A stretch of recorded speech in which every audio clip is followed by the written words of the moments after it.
What's up guys, and welcome back to another eBay miniature rescue. Today, we're going to take a look at a super sweet resin Viking from Scibor Miniatures.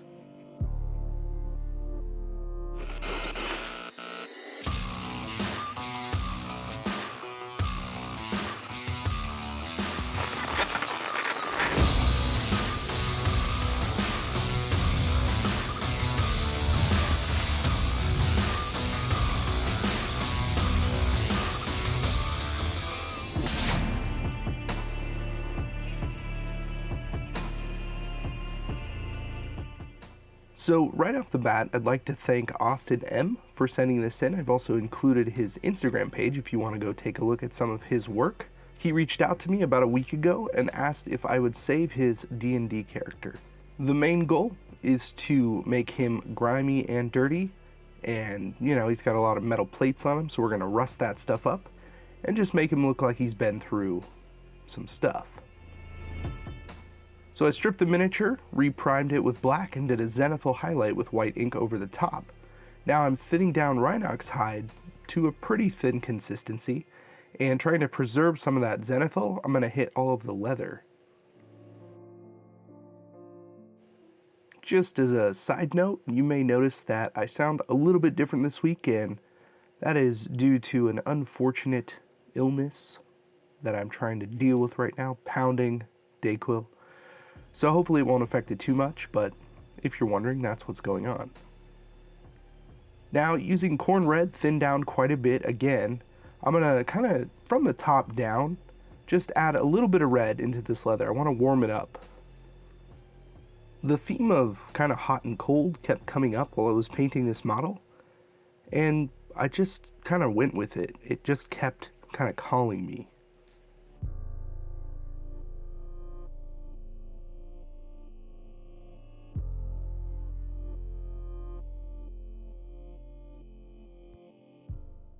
Mixing a little bit of that Rhinox hide into the corn red, I'm just going to get a nice mix of tones with these two colors, and I'm going to layer over a lot of the higher points on the leather and just really reinforce that warmth so that when we come back with some other colors, we can work up from a nice base coat.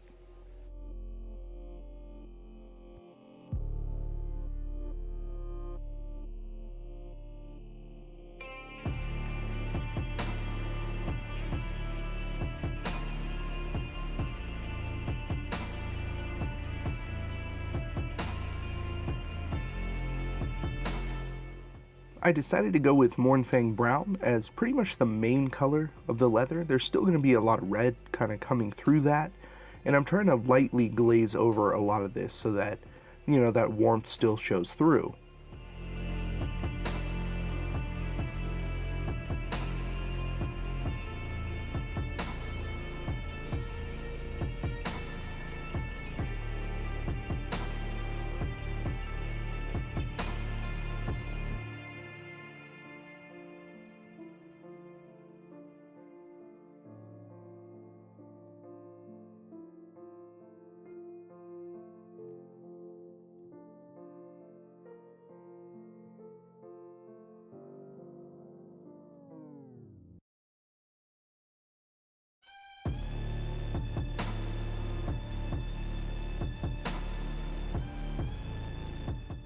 For Caucasian flesh, Scale 75's Harvester flesh has been really good for me lately.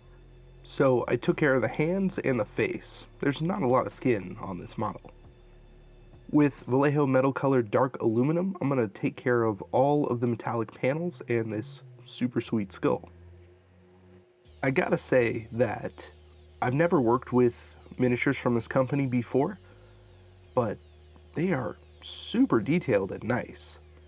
I mean, all of these metal panels have this micro detail in them, like nice pitting, and it's just kind of refreshing.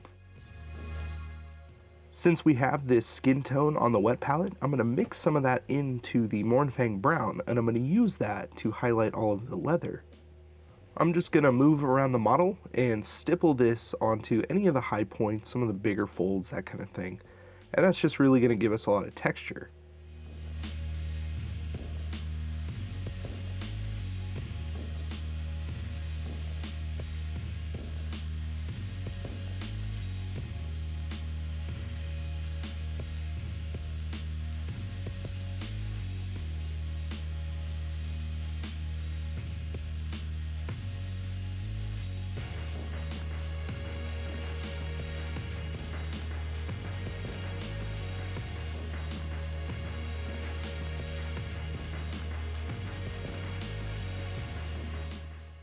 Coming back in with corn red, I'm going to take care of all of the straps that are holding on these metal plates.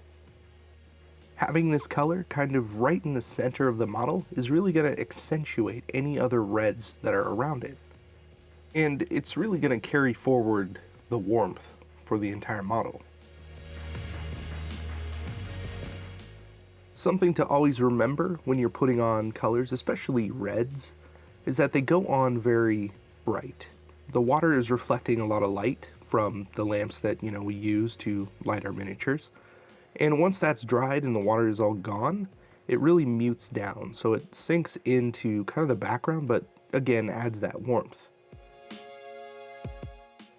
I'll be using Gray Sear as a base coat for pretty much the rest of the model. So things like all of the fur around the coat, his hair, and the horns. There are a lot of ways to bring contrast to a model. Usually you see it in kind of light to dark, so sunlight to shadow, that kind of thing.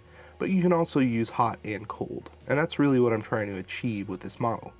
So that when Austin is playing this on the table, it's really going to stand out from pretty much anywhere. Bringing in some Apothecary White contrast paint over this white is really going to add to that coldness. It's kind of a light grayish blue, and it sinks into all the recesses, so it shades it just a little bit, but it really gives it that kind of icy feel.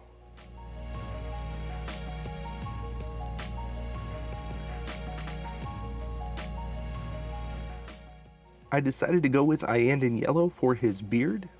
He is a Viking after all, and blonde hair seems to make sense. It's also not red, which we have a lot of on the model, which could have been another option. And it brings a lot of attention towards the face. Skeleton Horde contrast paint for the horns on his helmet.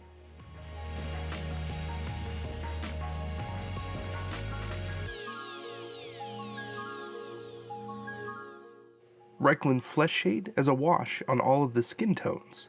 Now earlier I was saying that I really like this Scale 75 color, and a lot of it has to do with putting Reikland Flesh Shade over the top of it.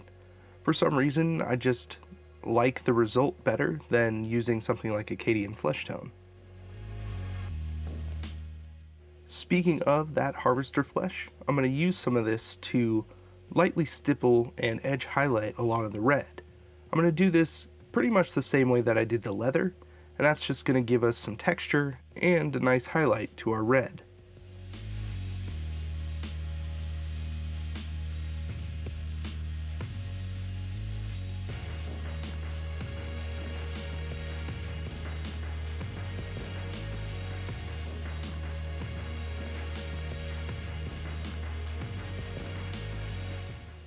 With Rhinox Hide, Scrag Brown, and Fire Dragon Bright, I'm going to start to put in some rust into these metal panels.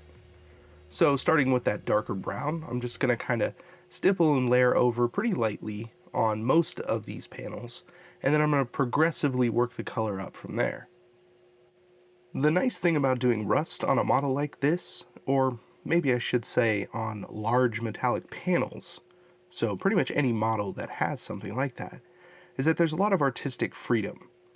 Rust can pretty much form in a lot of different places for many different reasons, so you can kind of use this opportunity to, express yourself a little bit and just try some fun things. Maybe use a sponge to put this rust on, or your finger. Doesn't really matter, as long as you're having a good time.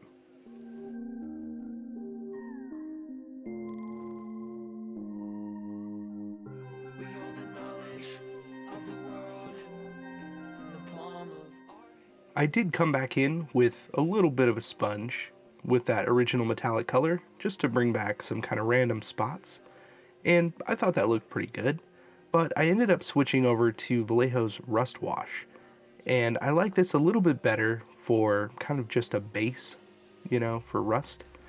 There's really no wrong way to do it. I was, trying to make a joke earlier, but it's true. You can kind of do whatever you want, and this is a good product to get there.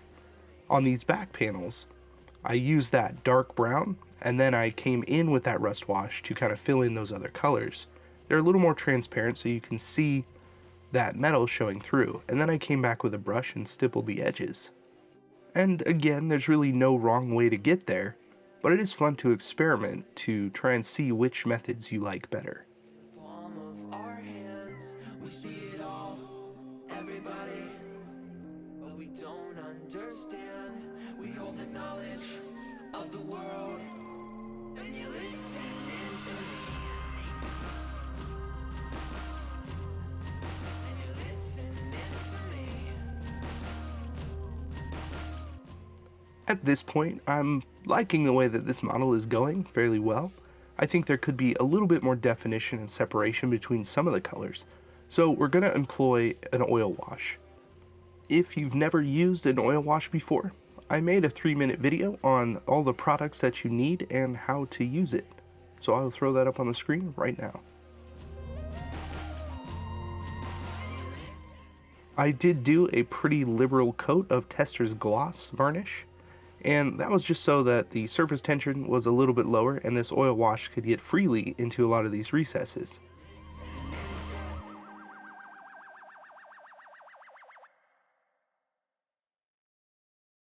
Switching gears and starting to work on the hammers, I'm going to do a dry brush of Administratum Gray. I wanted these hammers to come across as stone, but I want to add a little bit of magic glow to each one, and that's really going to kind of emphasize the hot and cold aspect of this entire model.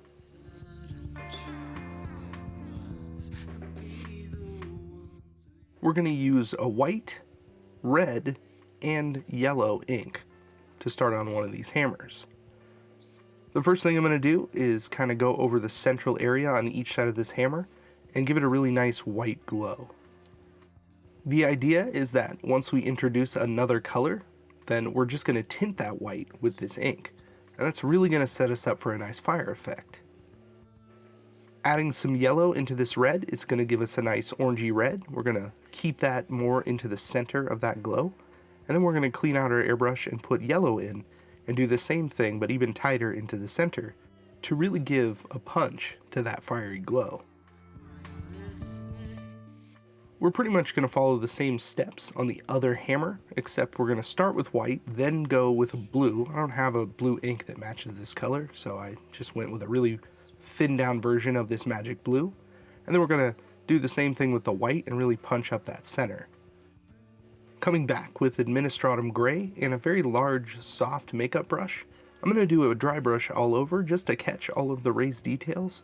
And that's really going to give us a nice, soft, stony effect on all of the hammer, but it's going to preserve all the airbrush work that we just did. In the end, each hammer represents hot and cold, and it's really going to tie the rest of the model together. Once again, I want to give a huge thank you to Austin for sending me this model to try and make something of it. I hope you enjoy it for a long time in your D&D games, and that this Viking metal Santa Claus comes out exactly the way that you want it to. Who am I kidding? I've already shown you pictures. You liked it, and I'm very glad.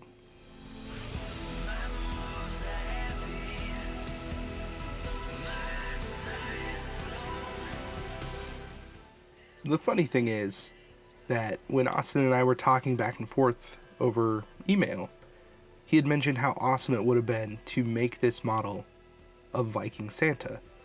And of course that's perfect timing with the holidays. And although we didn't get there, it still kind of has that vibe. Now the one last thing that he asked for after I had finished this model was to add some disgusting gore effects. So I did.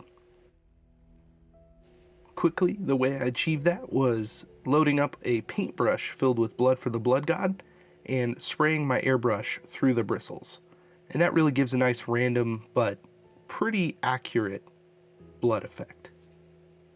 Don't forget, if you'd like to see still photos of the models that I paint on this channel, head on over to Instagram, and I am at eBay Miniature Rescues. Thank you once again for joining me on another eBay Miniature Rescue. If you enjoyed this video, please like, share, and subscribe as it really helps out the channel. Once again, I'm Casey, and I will see you in the next video.